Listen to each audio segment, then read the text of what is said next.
This episode is brought to you by Peacock. The new Peacock original documentary, Matthew Perry, A Hollywood Tragedy, dives deep into the beloved actor's rise to fame and his tragic death.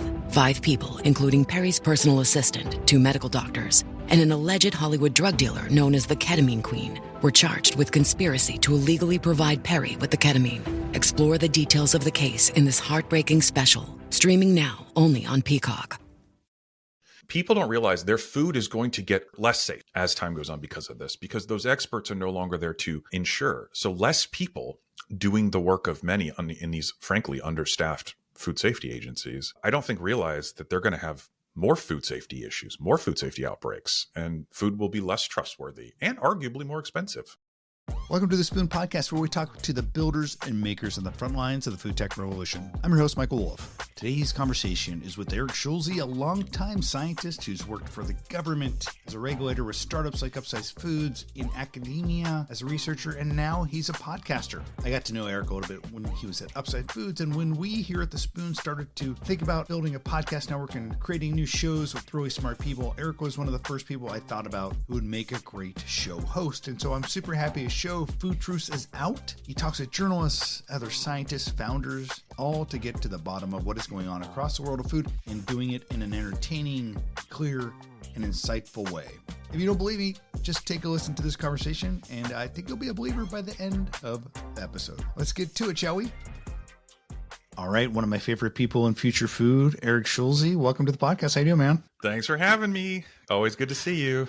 You know, Eric, when I think of you, I think of scientist, regulator, great explainer and conversationalist, and now podcaster. Super excited that you are podcasting on the Spoon Podcast Network for your new show, Food Truths. And we're going to go into why you decided to do a podcast. But when you're at the party giving the elevator pitch to your new podcast, how do you describe it? My hypothesis is that, one, you don't often hear professional scientists. Like literally Neil deGrasse Tyson's the only person. And I think people... I'll be one, like, I love him to death. He's done great things, but he's also incredibly strident. And I feel like sort of academically dismissive of a lot of people, despite how good he is. He can come across that way. Bill Nye's incredible too. But again, not a practicing scientist. I'm a practicing actual professional scientist that has worked in every possible place you could work in. Built things, built companies, built products, like worked in the government, like worked in academia, like I've done it all. And I think that just gives me a unique perspective that a lot of scientists don't have. And I've worked in, public speaking, science communication, and like developing how to talk about complexity with people. And I find the most fun things that we do as science is like a public service. Yeah. So the show is really just, how can I reach as many people as I can about topics they might be interested in. And I think food is so important, and people have questions. People always want to ask. So this is the chance to do it, to hear someone explain the entirety of a particular topic about, like, are organics good for you? Like, what kind of banana should I buy? Yeah. What's going on at FDA? Like, what do they actually do? And so far it seems to be working. I mean, this is just such a critical time to have someone like yourself who can explain it and understand all the complex issues yourself, but then also have a great conversations with smart people about this, because there's so much misinformation and there's so much tumult. I think you described it on your podcast with Helena happening right now in the U.S. food system, that people are looking for answers. Yeah. I mean, you cover this, Mike. You're a seasoned journalist in the food innovation space. You've seen trends come and go, and you know that, like, there's a certain cadence to innovation in the food sector. You can almost mark the metronome of human progress by the amount of innovation in food. I think it's the one thing that humans, you can count on them to do, is to learn how to feed more people using our own ingenuity. And we're seeing a very interesting step change happen right now, where for the first time, myself and others are going, I don't actually know what's going to happen.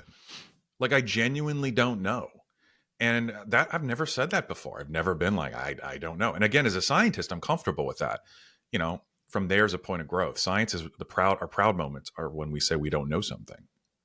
But in politics, it's a death knell. It's a cry for help to say you don't know. And so you don't hear people saying that very often. But I think the honest answer is most people don't know where we're going. And therefore, I think it's important to bring people on Food Truths and like that can speak to all of the aspects and are not coming on with a particular party line view. I've run lobbying efforts, I've done advocacy efforts, and I always did it bipartisan or as nonpartisan as I could. And I think that gets to better outcomes. And so I'm trying to bring that to the show. I think that's the way to go. I mean, I think that one of the things that's really interesting, and I think you guys talked about it on your podcast, was this topic of food additives and what goes into our foods doesn't really have a party. I mean, it traditionally has been a progressive type of topic where, people focused on our food system, let's make it more natural. But, RFK Jr. really talked about this a lot during his campaign. And then I think it's been adopted by the Trump campaign. And so that to me is that's a stunning embrace of a topic that traditionally has been embraced by the opposite party. So things are such a fluid state right now. Yeah. And again, even as a regulator, it's the party that typically innovates the most, or what you hear about is generally the left. And the party that typically wants to restrict those innovations the most and is the most critical of them is also the left. And we're seeing a very interesting reversal where we're seeing now the right, which typically is very deregulatory and typically sort of laissez-faire, like just don't overregulate. Now we're seeing them jump immediately in and implying that new regulations are coming and we're going to increase scrutiny on these products, which is not, again, I think not a bad thing per se. It's just very unusual to hear that from a conservative administration. And I think that we're going to run headlong, and I brought this up on the recent pod with Helena, is into a contradiction or at least an inner party issue, which is a lot of these folks are going to want deregulation and just step away and don't regulate me at all. And that's going to go up against the stated goals of increasing scrutiny on food additives like red dye 40, those sorts of typical left-leaning causes. I don't know how they're going to resolve it, but I think it's fascinating to watch. Yeah, the Make American Healthy Again movement, which, RFK Jr.'s ideals and what he was pushing during his election. It's really interesting that we're seeing him take hold of Health and Human Services and by part of that, the FDA. And you see the Elon Doge push to just across the board cut people is kind of running into conflict and is at odds a little bit with this idea of let's do more oversight of things like food additives. So there is a little bit of tension there, right? You have this tension to cut things, but also you want a greater oversight. So like you said, I don't know how that's going to be rationalized. And you brought up sort of why did I do this too? And it wasn't by the way, the pod didn't really go into it thinking it would get explicitly political. And I don't think it has, but I do think that politics is important in food production. I think people don't realize how complex the food system is, and the politics of our day matter. And so part of this show's goal is to bring in people who literally know this and then just go, here's what I know, make a decision. You consumer, make a decision, not just about what bananas to buy, but also what system I want to support in a food system like this. And with RFK and HHS, RFK Jr., again, we're seeing for example, you said that you brought up the people that were canned and fired recently. I can't tell you how many of my friends and colleagues got caught up in this. I can't tell you the heartbreaking stories of people that were promoted and therefore on a probationary period that were then released after 20 years of service for poor performance issues, so to speak. People don't realize their food is going to get less safe as time goes on because of this, because those experts are no longer there to ensure. So less people doing the work of many in these, frankly, understaffed food safety agencies, I don't think realize that they're going to have more food safety issues, more food safety outbreaks, and food will be less trustworthy and arguably more expensive. Yeah. And it goes beyond, I guess, what we're currently eating and looking at what's already out there on the market, but what may come onto the market. And you guys touch on this a bit with your conversation with Helena about cultivated meat. I think she referred to what DeSantis ruled in Florida, essentially making cultivated meat unservable or illegal in the state of Florida. Do you think that particular space where you used to work when you worked for Upside Foods is going to have a lot of trouble on the regulatory side of the next few years? Yeah. And for those that are just listening, I used to run the regulatory and government affairs program at Upside Foods. And I also designed a lot of the science that went into the product. I had a very unique position there. So I'm coming from a different, unique position. Yeah, I've said this publicly. It's blatant protectionism. It is not a free market economy choice. It's very anti-conservative principles. Like when I was working with the first Trump administration, we often got our way because we'd say, listen, we agree, consumers should choose. We're not trying to tell people what to buy. Largely they agreed with us. Yeah. And now we're seeing this shift directly into, no, I'm going to actually protect the incumbents, which is such antithetical, antipodal to traditional conservative dogma, in my opinion, the food space. And the conservatives and generally in the agricultural business are very pro innovation. Historically, have been because it increases their margins, it increases their business opportunities. So that makes zero sense to me why they're doing that. But I will say there's some brightness in here. Just recently, Nebraska also introduced a so-called lab-grown meat ban. And it's being pushed back against very strongly by the conventional meat industry. They are actively saying this is a bad idea because it doesn't make any. We're voting against our own interests because then they can just arbitrarily say they want to be protected, and that sets a dangerous precedent. So, and that's true. I think that they're saying just let consumers decide. If consumers won't buy it, then this will go away on its own, which is the exact correct outcome, frankly.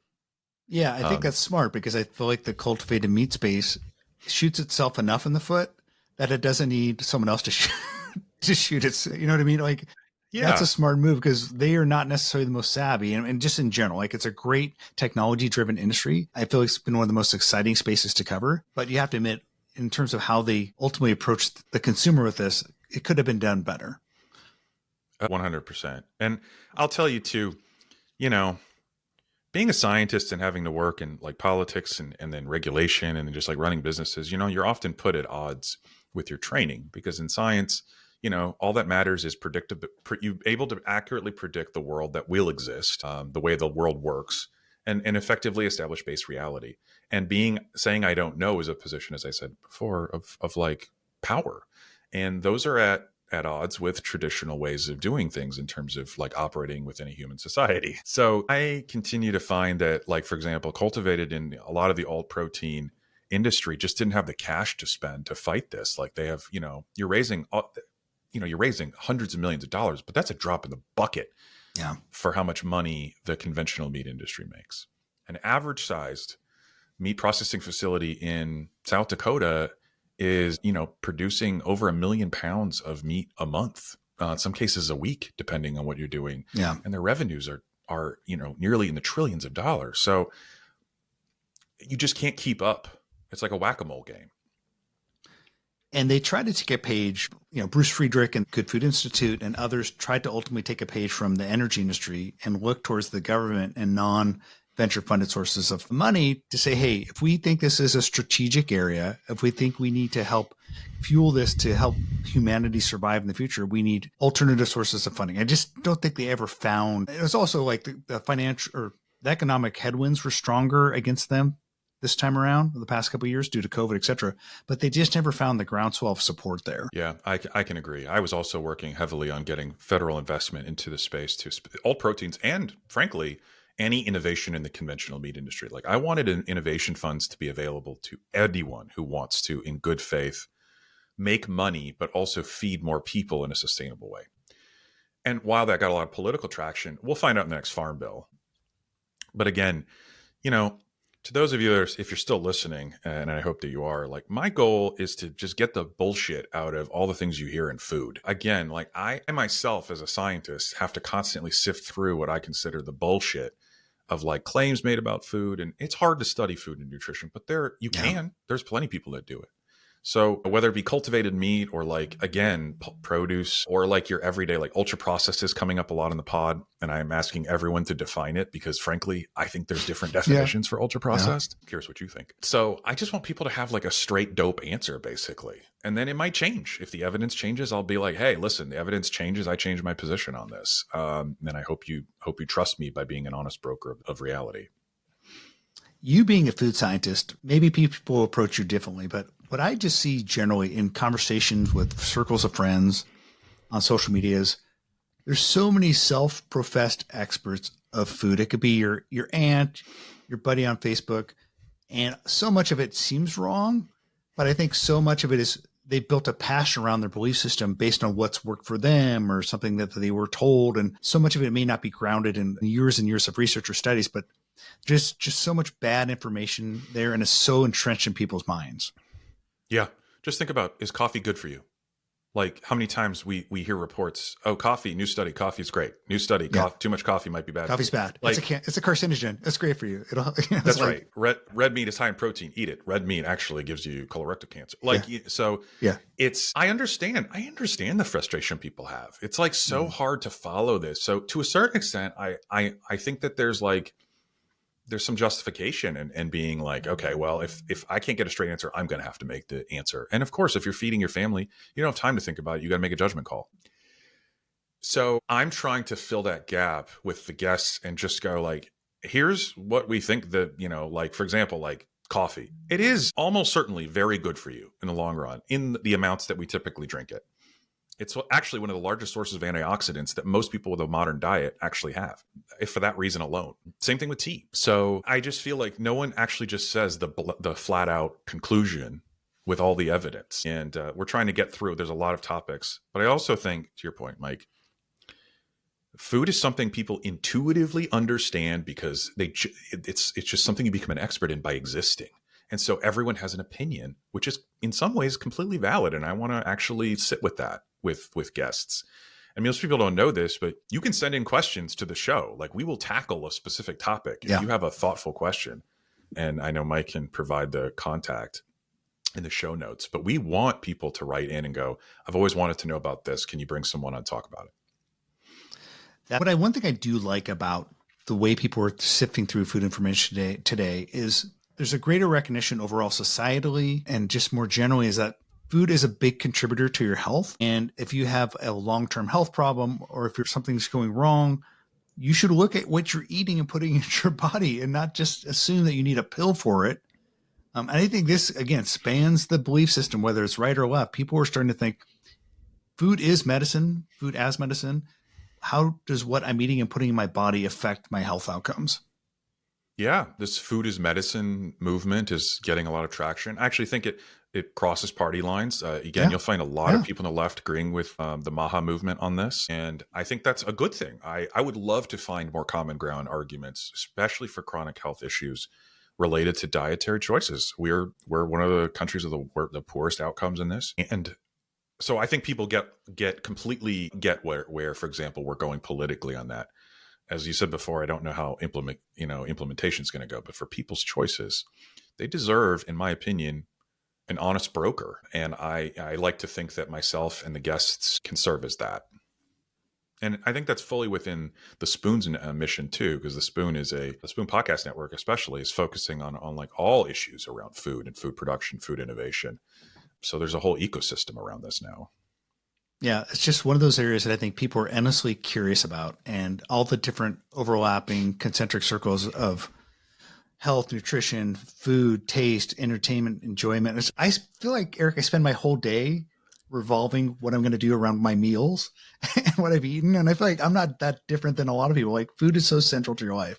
And so like people want to hear about it, think about it, and talk about it. Yeah, I completely agree. And again, I think we're betting, I mean, you and I have talked about this. We're betting on the fact that long form and like deep dive and nuance, which is not the norm right now, is, well, for some it is, I think for different topics, not for food, is where people actually I think people don't want sound bites. They want people to like dig in and then they can try to understand a complex topic for itself being complex.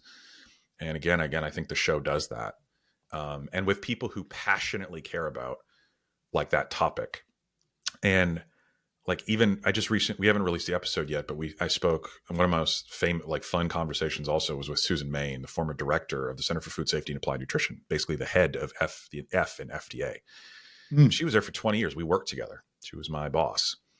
She recently retired, and her thoughts, like you don't get to hear from someone like that very often, like someone who's directing the food supply, candidly speaking about like what she did, how she led, the mistakes she made, the things she did well. Those are exciting to me conversations about like people might want to actually hear about and like where the country's going, where the food system's going. So again, my take is you might want to hear this. And my bet is you want to hear someone unpack it in detail. The PC gave us computing power at home, the internet connected us, and mobile let us do it pretty much anywhere. Now generative AI lets us communicate with technology in our own language using our own senses. But figuring it all out when you're living through it is a totally different story. Welcome to Leading the Shift. a new podcast from Microsoft Azure. I'm your host, Susan Ettlinger. In each episode, leaders will share what they're learning to help you navigate all this change with confidence. Please join us. Listen and subscribe wherever you get your podcasts. One of the reasons I thought pretty early on when I was thinking about podcasters that you would be a good unpacker is just having gotten to know you a little bit. I went down and visited Upside. You took me on a tour. And besides being about a foot taller than me, for those of you who don't know, I'm a giant. Eric is a giant. He's also just a great communicator. And that was very apparent to me early on, Eric. And so I was not surprised by your dual role at Upsides by being a technologist and helping to shape what they're building, but also being the guy speaking to the government and trying to understand and kind of direct those communications. Where do you get that? Where do you get this ability to communicate concepts and ideas with clarity? Because I think you do that very well. At its base, I would say like there's an initial interest that was sort of fomented in me, and that was my father, because my father's a journalist. And I think we talked about this. So my father's a newsman. I think I remember you telling me that. I grew up around integrity of the Fourth Estate, and my dad runs and has run local news stations. And I grew up around like supporting my community through accuracy. And the pride that my father took in building accurate news organizations, irrespective of sort of the political leanings of that particular community. That's definitely the base. And then I will say the rest of it became out of absolute abject frustration with the lack of professional scientists that I could model my career after. The last one I could do was Carl Sagan. I always tell people my persona when I'm presenting is a combination of Carl Sagan, Alton Brown, and Lady Gaga. Like I absolutely love those three people's personalities sort of make up the type of scientist communicator I like to be. And so I was part of this new generation of scientists that at the time social media was brand new and we were experimenting, me and my colleagues, and I decided to create an organization around science communication and just test these hypotheses out. I became a speechwriter, and I learn graphic design, and I started rebranding federal agencies and their experts, like back when I worked in DC, because I worked in the Obama administration. And I was doing this at night, and I basically was like, wait, there's a market for this. People really want professionals like myself to find a way to make it entertaining and really not dumb it down, but like meet you where you are. And that takes a lot of training. So a lot of it was frustration. And then Upside Foods really capped it off too, because I wanted to put it all in one place. And I wanted to show that you could use effective communication to get a product to market that people would buy. And I did. And so I wanted to prove at multiple layers that this was a useful skill set and like valuable to society, basically. But I think, at its core, I just absolutely love journalism. I love journalists, and I just have an immense amount of respect. So I thought it'd be fun to be able to interview them as one, or, play one on. I love interviewing journalists because I feel like sometimes they're the most thoughtful people around an issue because they have to consider from all different sides. And so, Helena was a great example, just a really thoughtful conversation. I encourage everyone to listen to that. We'll put it in the show notes.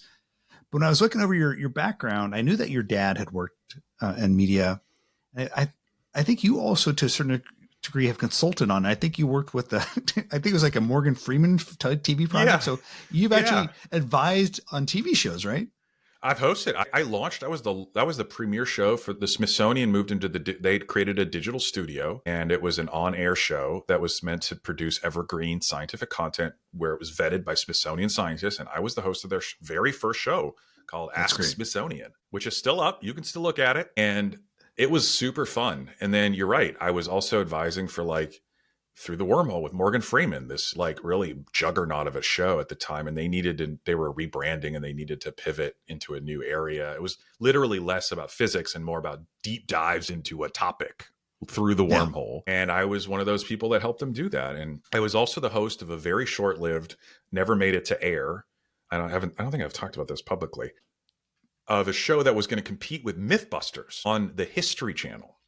So This was 2007, 2008, right before the crash. I was getting my PhD, and I got approached to audition for a show that was looking for hosts that were younger, professional scientists to, again, be this sort of like Mythbusters-esque show. And they were filming. I was doing my PhD in LA, so I would drive out to the Valley and film at a lot. And had all the cameras following me around. And I thought it was funny that they wanted a biologist. Usually they go with engineers and physicists. It basically got canned to my knowledge because the economy tanked. But they hired me. Great, Eric. I think you would have been great. It was a lot of fun, actually. Although I will say, I know I don't have a ton of hair right now. If you're listening, I have red hair and a lot of it is gone.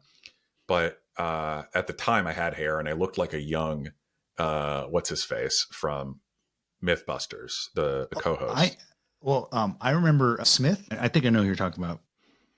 Yeah, not Jamie. Adam, well, what's funny Adam. is, Adam, but at some point, I don't know if you remember this, but Mythbusters bought a website, and one of the guys that came in via acquisition was Will Smith. His name is Will Smith. I know him from the old tech blog world, but he actually owns Will Smith on Twitter. And so he has a funny story when Will Smith slapped Chris Rock on the Academy Awards. Like everyone thought it was him on Twitter, but anyway, that's neither here nor there. But God. Yeah, can you imagine being on that crap? Goodness, yeah. So I don't know. I've always been around it. I believe passionately that science is a cosmic service, and you have a duty to communicate what you do effectively. And I think that that's really important, and I try to act on that. I always want to do the most amount of good for the most amount of people, and everything I do. And sometimes that involves being on stage. Sometimes that means being behind the scenes, and again, and now it means a pod. And more importantly, like I held out, like I knew that I would love to do a pod eventually, but I wanted to do it with the right people. So I'm so glad we're working together on this. Yeah, I am too. I still think back to when you told me about, I think when Uma invited you to come work for Upside. That was an interesting story because he has a great storied background, but that was such a critical and interesting time in the cultivated meat space. Can you talk a little bit about that? Yeah. So Uma Valetti is a medical doctor, and he was the co-founder and CEO of Upside Foods, then called Memphis Meats. And Upside Foods, if you don't know, produces real animal meat produced directly from animal cells. So growing actual like muscle from an animal, fat and whatever. And this was not a new idea, but they were the very first company. This was like, they founded it in like late August 2015. And I joined in a little less than a year later. So at the time I was working for FDA and I was living in DC. This company's in San Francisco. And the short answer is I need material for this monologue I have to give at my show that I'm doing, where at the time in DC, I was running a sort of science TEDx sort of event, and I was testing out ideas. I gave the monologue and I needed material. And I saw this post on Futurology on Reddit that said, oh no, new company Memphis Meats brings down the cost of like lab grown meat by like 1,000x. And I was like, that's very doable. Boy, they're going to need a lot of help. So I worked it into my material, and it did really well. And then I thought, you know what? Let me just check them out. And then I looked, and they needed a stem cell biologist. That's what I have my PhD in. Turns out, I find out much later after I apply, they were using my graduate research. The reason it felt so familiar and tailored to me is because they knew me and they knew the work I had been doing and why it was applicable to things like cultivated meat, because I was looking ahead when I was doing my work. So Uma, in his startup wisdom, told me, well, I could fly you out to interview you, or I have to speak at the UN in New York City next week, Tuesday. This was I was like Sunday night when he told me this. Can you get up to New York and meet me at the UN building? And I was like, sure. But this was before like remote work was like a thing. So I worked remotely on the $10 Bolt bus. And if anyone's ever taken a Bolt bus in DC, they smell like urine. And so it's a 6-hour drive that smells awful. And I was in a suit. It was in the middle of summer, and I had to run across Manhattan in a suit. Brutal. I meet with Uma. He interviews me for like 20 minutes, and he's like, all right, you got this job. Like, you'll be my first senior hire. And then he goes, you should come see my speech. And he tries to walk me into the UN and just walks past the security. He's like, oh, is it with me? As if, and they were like, no. You can't come in. He's like, why not? Like, this is emblematic of him, by the way. Like, he should just be able to come in. But then I had to run back across Manhattan, catch a bus back. And less than a month later, I moved to San Francisco, having never lived there. I'd visited once. I had no idea what I was doing, and walked away from my very good life in DC to be employee 7 and their first like senior hire at Upside Foods. I remember just being scared out of my mind when I walked through the door. Now, it's not this now, but back in 7-8 years ago, working a government job was the utmost in stability. So to upturn that and move across the country for a startup, that must have been crazy, but you must have been looking for change, right? You must have been looking for something exciting. I was. I'd run my own company and arguably like successful in some ways and not successful in others. And I realized I wanted to learn how to build a company. I wanted to learn how to do it. And I wanted someone to train me that knew more than me. And so I was willing to walk away from my very, very comfortable, good, loving, like wonderful life in DC and doing great work in the government to try to learn what I didn't know how to do. And I walked in with a bunch of 22-year-olds who were arguably much smarter at science than me in a lab that was built out of a cafeteria in an old John Deere factory in San Leandro, California, near the Oakland airport. And I just remember going, what did I just do? Yeah. I didn't know anybody. I'd moved across the country. It was hard. And I was working, like your seed round, you're working 16, 18-hour days. And I lived in the Tenderloin in SF. Oh, no. Did you really? Oh, my gosh. I didn't know where to live. I couldn't afford anything. I took a huge pay cut to come out. And, as one does. And it was just like one giant, looking back going, I can't believe I did that. Like, I really was like all in and I just did it. And I threw myself into it 100% and it paid off. Yeah. I've stayed in the Tenderloin once when I couldn't get a hotel room anywhere else. And I would recommend it for anyone. I recommend this to zero people listening. Yeah. Do not stay in the Tenderloin. So you have been doing a great job on the podcast so far. Lots of people listening. I think part of it is like the conversation is great, but you also get great guests. I mean, Helena was great, but Jack Bobo, I think the argument can be made that Jack's one of the smartest guys, bar none, in food. Like he's just so thoughtful.